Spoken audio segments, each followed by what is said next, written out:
So ayun, may love shoutout po sa inyong lahat, Luzon, Visayas, and Republic of Mindanao, Province of China ni Digong.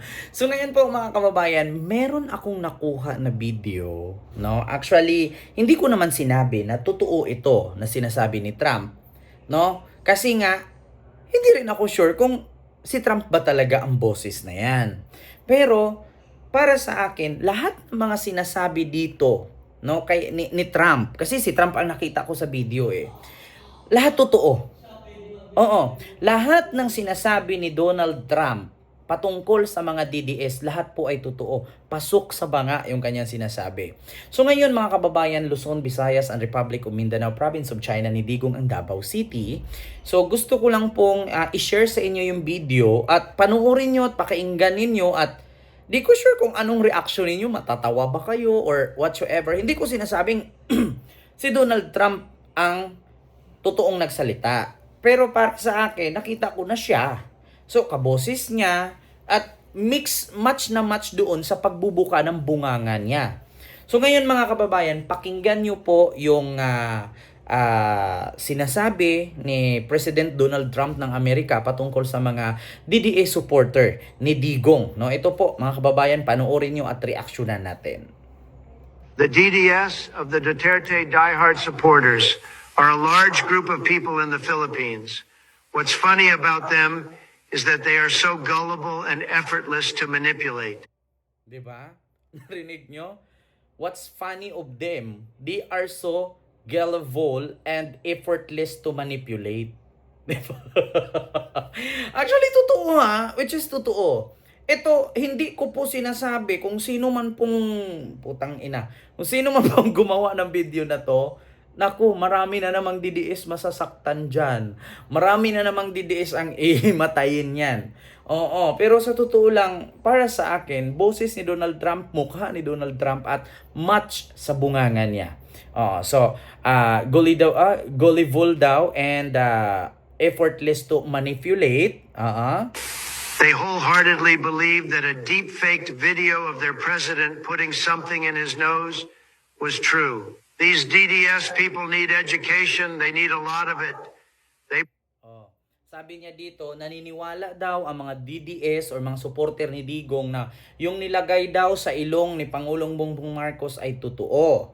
They believe everything the Duterte family says. Lahat daw sinasabi ng mga Duterte family ay pinapaniwalaan daw ng mga DDS supporter. Believe everything the Duterte family says. They don't think at all. Sadly, people like the DDS roam the world freely. We need to put them on an island where they can have all their IQs below average. So hindi daw sila nag-iisip, hindi nila tinitink bago nila paniwalaan ang mga sinasabi ng Duterte family. Ang kailangan daw sa mga DDS ay ilagay daw sila sa isang isla na sila halos lahat magkakasama na mga mabababa ang IQ. Mga below average daw IQ. They put them in the island, no? Na ipagsama-sama sila mga mabababa ang IQ. Sabi ni Donald Trump. The world doesn't need the DDS. When I become the president again, I assure the Filipino people that the DDS will no longer have access to the internet so they can't spread more fake news. Make the Philippines great again. Thank you very much and good night, America. Sabi niya kung siya daw maging presidente ulit, hindi na daw niya bigyan pa ng access ang mga DDS supporter para hindi daw makakapag-spread ng fake news. Actually, nakakatawa siya, mga kababayan. Which is yung sinasabi dito sa video na to, no? Kasi, alam nyo, dati, naglabas sila ng video na kung saan piniplay pa nga nila doon sa Amerika at ang sabi nga, nandun pa nga si Harry Roque na gumaganon daw si BBM daw yon, pinapaniwalaan nila. So para sa akin, papaniwalaan ko din to na si Donald Trump ito. Bakit? Hindi ko masasabi dito na hindi to si Donald Trump ang nagsalita. Bakit? Kasi pabor na pabor sa amin. Pinagtanggol niya si BBM. Sasabihin ko na hindi si Donald Trump ang nagsalita kung bakit? Kung si Duterte ang pinagtanggol niya. So, yung mga DDS na naglabas ng video no? Na plinay nila dun sa Amerika na nagkokokin daw, si BBM daw yun. Pinapaniwalaan nila, sumisigaw pa nga sila, bangag-bangag daw. So ngayon, papaniwalaan ko din to na si Donald Trump ang nagsalita patungkol sa mga DDS daw na mga low average IQ at kailangan daw ilagay sa isang isla lang na isama-sama daw silang lahat ng mga fake news. Oo, pag siya nga daw po maging presidente, hindi daw niya bigyan ng access, no, ang mga DDS para hindi makapagpakalat ng fake news. No, so para sa akin si Donald Trump po talaga 'tong nagsalita, boses niya eh. 'Di ba? So ibig sabihin, papaniwalaan ko din. Bakit? Kasi pinagtanggol ni Donald Trump si BBM. Oo, na hindi daw nag-iisip ang mga DDS supporter ni Duterte kung ano daw sasabihin ng Duterte family, naniniwala sila. Wala daw research, hindi nagre-research, naniniwala diretso. Oo, which is, papaniwalaan ko si Donald Trump kasi yan ang totoo. Oh, alangan naman, hindi ko papaniwalaan na si Donald Trump ang nagsasalita. Oo, hindi ko papaniwalaan kung si Trump nagsalita patungkol kay BBM na nagsasyabo at nag-a-addict. Bakit? Imposible naman nalalaman ni Donald Trump na si BBM nagsasyabo nag-a-addict. Hindi naman sila magka-country. Hindi sila magkapareho ng culture. Amerikano si Donald Trump, Pilipino si BBM. Oo. So napaka-imposible na totoo ang sinasabi ni Donald Trump. Pero si Donald Trump nagsabi dito na ang mga DDS daw tanga-tanga, bobo na supporter ni Digong, naniniwala agad sa kung ano man ang sinasabi ng pamilyang Duterte patungkol kay BBM na nagko-cocaine. So ibig sabihin, si Donald Trump nga. Oo. At saka, sabi nga ni Donald Trump, dapat itong mga DDS ilagay sa isang isla na sila-sila lang parehong IQ.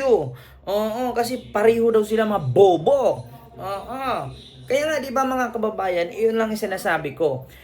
Maniwala man kayo't sa hindi, si Donald Trump man yan o hindi, isa lang ang sasabihin ko, lahat ng sinasabi dyan ni Donald Trump sa video ay totoo. Ulitin ko pa, pakinggan ninyo. The DDS of the Duterte diehard supporters are a large group of people in the Philippines. What's funny about them is that they are so gullible and effortless to manipulate. They wholeheartedly believe that a deep-faked video of their president putting something in his nose was true. These DDS people need education. They need a lot of it. They believe everything the Duterte family says. They don't think at all. Sadly, people like the DDS roam the world freely. We need to put them on an island where they can have all their IQs below average. The world doesn't need the DDS.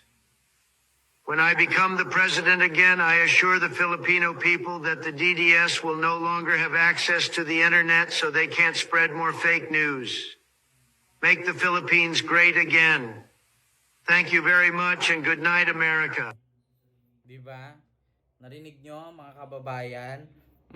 So klarong-klaro na si Donald Trump nagsasabi ng totoo. Pero kung sinabi ni Donald Trump dyan na si BBM nagsasyabo, napaka-imposible pong paniwalaan. Bakit? Ever since si Donald Trump at si BBM hindi nagkakasama sa isang bahay.